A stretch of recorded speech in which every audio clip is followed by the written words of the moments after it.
अस्सलाम वालेकुम, welcome back to Pakistan defence analysis. ऐसी रिपोर्ट्स आ रही हैं कि पाकिस्तान और कुवैत के दरमियान डिफेंस कोऑपरेशन एक्सपैंड की जा रही है और मुमकिन तौर पे एक ऐसा डिफेंस पैक्ट साइन किया जा सकता है जो कि पाकिस्तान और सऊदी अरब के दरमियान डिफेंस पैक्ट जिस तरह से साइन किया हुआ है। इसके बदले में जो है कुवैत की जानिब से इन्वेस्टमेंट और एनर्जी कोऑपरेशन की जा सकती है। और इसकी थोड़ी सी टाइमलाइन की जिक्र करें तो जून 2026 में कुवैती आर्मी चीफ ने पाकिस्तानी ऑफिशियल से मुलाकात की थी। इस हवाले से डिस्कशन चल रही थी और कुवैत भी उन मुमकिन ममालिक में शामिल था। मिसाल के तौर पे जो डिफेंस पैक्ट जिनके साथ साइन करने के हवाले से बातें चल रही थी, जिनमें कतर है, टर्की है, मिस्र है, उनके साथ साथ जो है कुवैत का जिक्र भी आता रहता था। तो आज हम इसको एनालाइज करने की कोशिश करेंगे कि ये क्या डील हो सकती है, कुवैत जो है क्या दे सकता है, पाकिस्तान की जानिब से क्या कमिटमेंट की जा सकती हैं, इस पर मेरा क्या ओपिनियन है, और सबसे इम्पोर्टेंट कि क्या पाकिस्तान के लिए ये वर्थवाइल है या नहीं। तो सबसे पहले ये क्लियर करना ज़रूरी है कि कोई नया फॉर्मल डिफेंस पैक्ट साइन नहीं होने वाला है। एक डिफेंस कोऑपरेशन एग्रीमेंट जो है वो जून 2023 से ऑलरेडी एग्जिस्ट करता है। जो मुमकिन इस वक्त बातचीत की जा रही है उसके मुताबिक इसी फ्रेमवर्क को या एग्जिस्टिंग फ्रेमवर्क को एक्सपैंड करने के बारे में बातें की जा रही हैं, यानी मिलिट्री टू मिलिट्री लेवल पे। अब जैसे मैंने मेंशन किया कि जून 2026 में Kuwaiti army chief lieutenant general Khalid Al Shurian ने पाकिस्तानी ऑफिशियल से मुलाकात की डिफेंस रिलेशंस को इन्हांस करने के लिए, दोनों रियल और एक्टिव एंगेजमेंट के लिए।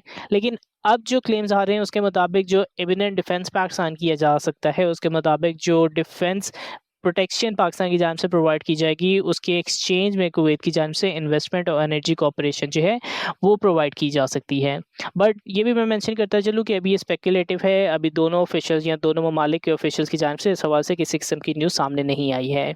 कुवैत के बारे में हम थोड़ी सी जिक्र करें, उसको एनालाइज करने की कोशिश करें तो कुवैत जो है जियोग्राफिकली ईरान के बिल्कुल सामने लगता है।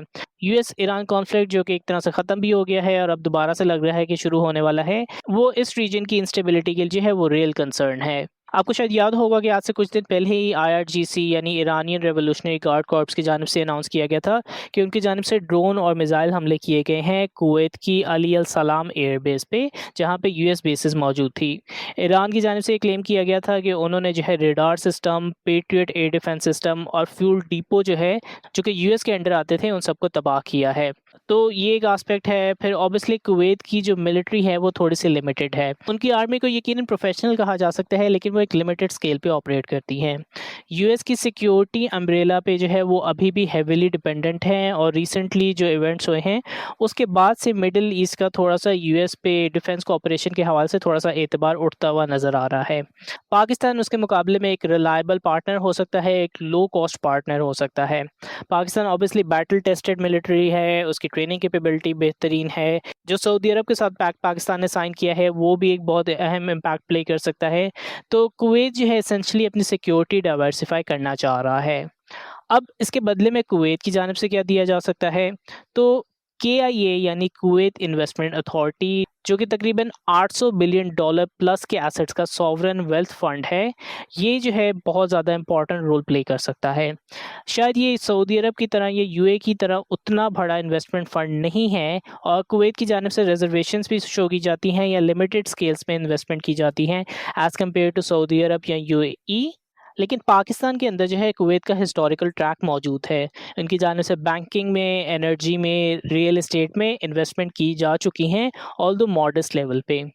जो अभी डिस्कशन हो रही है मुमकिन तौर पे उसमें ports, energy storage, LNG LPG terminals, energy city projects. एक और चीज़ जो बहुत इंपॉर्टेंट है कि कुवैत जो है पाकिस्तान का डीजल इंपोर्ट करने में मेजर सप्लायर है। 60% प्लस जो है पाकिस्तान की डीजल इंपोर्ट्स कुवैत के रास्ते से आते हैं। उसके अलावा कुछ मामलात में जो है कुवैत की जानिब से पाकिस्तान को डिफर्ड पेमेंट्स की फैसिलिटीज़ भी दी जा चुकी हैं। तो रियलिस्टिक एक्सपेक्टेशंस के अंदर given the past record Kuwait की जानिब से पाकिस्तान में कभी भी बहुत ज़्यादा हैवीली इन्वेस्ट नहीं किया गया। मे बी इस डिफेंस पैक्ट के बाद जो है इन्वेस्टमेंट के हवाले से बहुत सीरियस एक्टिविटी हमें देखने को मिल सकती है, बट पास्ट में इस तरह का कोई रिकॉर्ड हमें देखने को नहीं मिला है। On the other hand Pakistan क्या दे सकता है? वेल, अगर हम 2023 के एग्रीमेंट को ही देखें तो उसके अंदर training teams, joint exercises, pilot training, advisory role, potentially जो है मिलिट्री डिप्लॉयमेंट, जिस तरह का सऊदी पैक्ट मौजूद है कि सऊदी अरब के अंदर जो है पाकिस्तान की आर्मी या मिलिट्री जो है वो डिप्लॉय की जा सकती है, मे बी उसी तरह से जो है कुवैत के अंदर भी पाकिस्तान की मिलिट्री डिप्लॉय की जा सकती है। तो एक तरह का सिमिलर अरेंजमेंट जो है एक्सपेक्टेड है। लेकिन इसमें ऑब्वियसली कैवियट्स भी हैं, बहुत सी चीज़ें हैं जो कि इसमें फिर बहुत ज़्यादा इंटरेस्टिंग रोल प्ले करती हैं कि पाकिस्तान उन सिनारियोज़ में किस तरह से प्ले करेगा। मिसाल के तौर पे सऊदी अरब की अगर हम एग्जांपल ले लें तो अगर ईरान की जानिब से सऊदी अरब पे हमला किया जाता है तो क्या पाकिस्तान जो है ईरान पे हमला करने में शिरकत करेगा या नहीं, ये एक बहुत ज़्यादा इंपॉर्टेंट आस्पेक्ट जो पहले प्ले हो चुका है।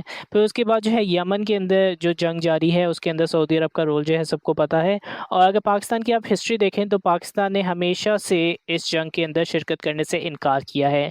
बट अब जो है अगर किसी किस्म का फॉल्स फ्लैग अटैक या किसी किस्म का इंसिडेंट जो है इस हवाले से होता है तो क्या पाकिस्तान जो है उसके बदले में यमन के अंदर भी अटैक कर सकता है या नहीं, ये अगेन डिटेल्स हैं जिसके हवाले से किसी किस्म की स्पेसिफिक इन्फॉर्मेशन मौजूद नहीं है। बट द फैक्ट रिमेंस कि ये चीज़ें जो है बहुत ज़्यादा कंसर्निंग हो सकती हैं गिवन द फैक्ट है अगर इसमें से कोई भी चीज़ है मुमकिन होती है। कुवैत के साथ भी आप एक तरह से सेम केस लगा सकते हैं। कुवैत जो है ईरान के बिल्कुल सामने है। अगर ईरान की जानिब से जो है आगे चल के कुवैत पे हमला किया जाता है तो क्या पाकिस्तान उसके बदले में ईरान पे हमला करेगा? ये एक यकीनन बहुत इंटरेस्टिंग क्वेश्चन है जिसका जवाब जो है अभी मेरे पास नहीं है। विल हैव टू सी कि अगर ये डिफेंस पैक्ट साइन होता है या इस हवाले से किसी किस्म की डेवलपमेंट होती है तो पाकिस्तान का इस हवाले से क्या लाहे अमल होगा। फिर उसके बाद इन्वेस्टमेंट का आस्पेक्ट भी आ जाता है। अब ऑब्वियसली गल्फ स्टेट की जाने से इन्वेस्टमेंट के प्रोमिसेस भी किए जाते हैं, बट हमने पास्ट के अंदर भी देखा है कि मुख्तलिफ वजूहात की बना पे, चाहे आप उसको गल्फ स्टेट्स की अपनी लिमिटेशन कहें, चाहे पाकिस्तान की जो जियोपॉलिटिकल रीजंस है उसकी वजह से आप इसको एक इशारा दे सकते हैं, लेकिन गल्फ स्टेट्स ने जो इन्वेस्टमेंट या जिन चीज़ों का वादा किया है हकीकी तौर पर उनमें से बहुत कम या लिमिटेड इन्वेस्टमेंट भी कई सिनारियों में हमने देखने को मिली है। फॉर एग्जाम्पल सऊदी अरब का अगर हम केस देखें जिसमें $10 बिलियन प्लस के प्लेजेस किए गए थे, उसमें से क्या चीज़ें अभी तक मटेरियलाइज हुई हैं, क्या चीज़ें डिपॉजिट हुई हैं, फ्यूल सपोर्ट जो अरामको की फैसिलिटी जो है जो गवादे के अंदर डेवलप की जानी थी उसके हवाले से क्या अपडेट्स मौजूद हैं, ये तमाम चीज़ें जो हैं फिर अपना रोल प्ले करती हैं। और कुवैत के साथ भी जो है एक तरह का सेम रिस्क मौजूद है। ऑल्सो इम्पॉर्टेंट टू रिमेंबर कि कुवैत जो है सऊदी अरब से आप उसको कह सकते हैं कि फाइनेंशियली ज़्यादा बड़ा प्लेयर नहीं है। इनफैक्ट फाइनेंशियली कंसिडर करें तो शायद कुवैत जो है सऊदी अरब से नीचे ही आता है।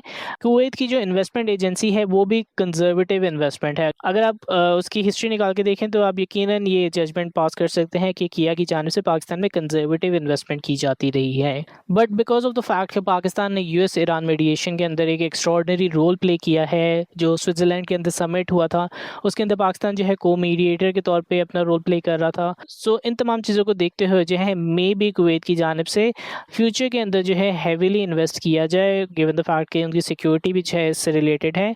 बट हम जस्ट सेइंग कि इन तमाम चीज़ों को जो है हमें प्रिकॉशन से देखना चाहिए। और जस्ट बिकॉज इस तरह का कोई एग्रीमेंट साइन होता है, जब तक वो एग्रीमेंट जो है कम्प्लीटली फुलफिल नहीं होता हमें इस एग्रीमेंट को फॉर ग्रांटेड नहीं लेना चाहिए। तो एज एन ऑनेस्ट वर्ड है कुवैत डील के जो है रियलिस्टिक बेनिफिट्स भी मौजूद हैं और इसके रिस्क भी मौजूद हैं। अगर इस डील को परस्यू किया जाता है तो ऑब्वियसली पाकिस्तान की जानिब से जो है डिफेंस सिक्योरिटी प्रोवाइड की जाएगी, but will have to make sure कि जो इन्वेस्टमेंट जो कॉपरेशन जो है कुवैत की जानिब से प्लेज की जाती है उसको भी मेक श्योर किया जाए कि वो कंप्लीट तौर पर पाकिस्तान के अंदर इन्वेस्टमेंट की जाए। I personally am not in the favour of the fact कि पाकिस्तान को जो है एज अ सिक्योरिटी गारंटर हर गल्फ स्टेट की जानिब से या मिडिल ईस्ट कंट्री की जानिब से लिया जाना चाहिए।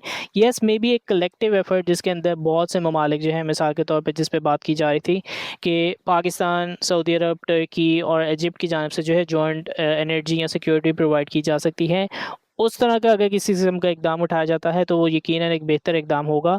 लेकिन हर मिडिल ईस्ट कंट्री को जो है Pakistan as a security guarantor के तौर पे अप्लाई करेगा, दिस इज़ समथिंग जो कि पाकिस्तानी गवर्नमेंट को डिसाइड करना है एंड विल हैव टू सी कि इसके क्या बेनिफिट्स या क्या रिप्रिकॉशंस जो है हमें फ्यूचर में देखने को मिलते हैं। लेट मी नो आपके इस हवाले से क्या ख्यालात हैं, let me know in the comments. तब तक के लिए पाकिस्तान डिफेंस एनालिसिस आउट।